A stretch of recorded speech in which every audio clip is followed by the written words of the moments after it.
Green Revolution, revolusi hijau.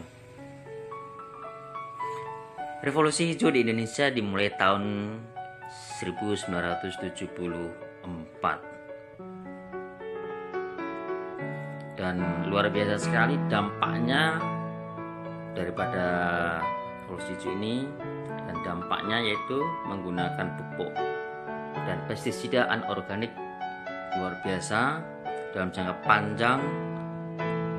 Dampak daripada pupuk dan pestisida anorganik adalah berbagai organisme penyubur tanah bisa musnah. Nah, salah satu dampaknya ya. Dampak kerusakannya, revolusi hijau memang pernah menghantarkan Indonesia swasembada beras pada tahun 1984 pertama dan terakhir, namun berakibat kerusakan lahan berkepanjangan hingga saat ini. Itu diantaranya berbagai organisme penyubur tanah musnah, kesuburan tanah merosot atau tandus atau keras, terus tanah mengandung residu atau endapan pestisida, mengandung residu kimia, dan hasil pertanian mengandung residu pestisida, serta keseimbangan agroekosistem rusak.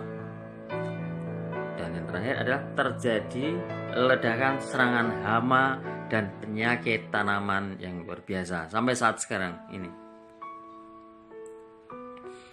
Nah, inilah dampak daripada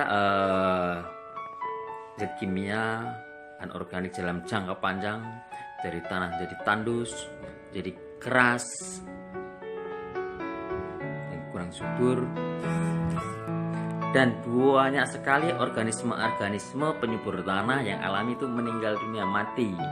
Di antara ada cacing, ada mikroba-mikroba yang aktif, yang bagus, yang positif, mati. Nah, kenapa? Tadi terkena pestisida kimia, pupuk kimia, serta hasil daripada pertanian perkebunan kita juga banyak mengandung residu kimia, menyebabkan penyakit degenerasi organ tubuh pada manusia. Kenapa? Sedikit masuk ke dalam tubuh kita, residu kimia ini akan mempengaruhi kesehatan kita. Di antaranya dampak daripada peperangan pestisida terhadap kesehatan kita, yaitu residu mempunyai pengaruh yang merugikan terhadap kesehatan manusia dalam jangka panjang, dapat menyebabkan kanker dan cacat kelahiran, merusak atau mengganggu sistem saraf, endokrin, reproduksi, dan kekebalan tubuh. Dan pestisida merupakan endokrin disrupting chemical. Nah, dampaknya benar-benar negatif terhadap badan kita.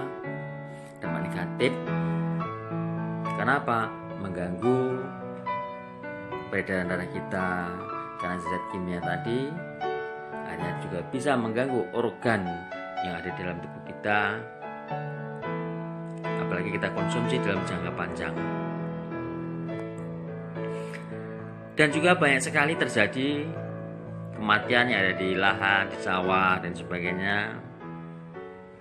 Ini kadang tidak disadari. Ketika menabur zat kimia, pestisida, menyemprot, masuk ke hidung, masuk ke pori-pori, kena angin, masuk ke lewat mulut. Nah, tanpa sadari, ini juga bisa menyebabkan kematian. Dan ini sering sekali terjadi di lahan pertanian, kadang di sawah, di kebun, banyak terjadi kematian seperti ini. Kalau udah seperti ini, kira-kira siapa yang mau bertanggung jawab? Ini di dalam Al-Quran juga sudah tersirat dan tersurat, yaitu di Quran surat Al-Anbiya ayat 105. Wa laqad katabna fiz zaburi mim ba'di dzakri annal arda yarithuha ibadiyas solihun. Bumi diwariskan untuk orang-orang yang soleh.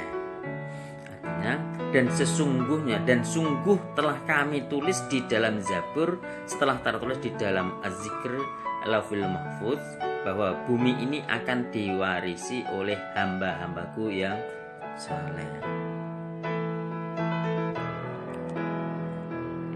Ada juga ini di ayat pertanian Quran surat Abasa 24 sampai 32. Nah, bagaimana kita bisa menciptakan pertanian yang berkelanjutan? Tujuannya apa sih? Pertanian yang berkelanjutan untuk memperbaiki hubungan antara manusia dan lingkungan hidupnya, supaya sumber daya alam nantinya masih tersedia untuk generasi yang akan datang. Jadi aman. Nah, tujuannya yaitu untuk pertanian berkelanjutan. Yang pertama, meningkatkan produktivitas pertanian. Yang kedua, meningkatkan kesejahteraan petani dan masyarakat. Yang ketiga, menciptakan produk pangan yang sehat dan menyehatkan. Menekan segala dampak buruk terhadap lingkungan. Nah, jadi inilah tujuan utama daripada sustainable agriculture atau pertanian yang berkelanjutan. Nah, jikalau sudah terjadi namanya pertanian berkelanjutan, tidak ada zat kimia, nanti juga sistem ini akhirnya apa? Saling simbiosis, mutualisme, saling terpadu. Jadi hasil pertanian dampaknya juga tidak merusak lingkungan, ke perikanan, ke peternakan, ke udara, ke oksigen. Nah, sayur mayurnya juga bagus, ini juga bagus.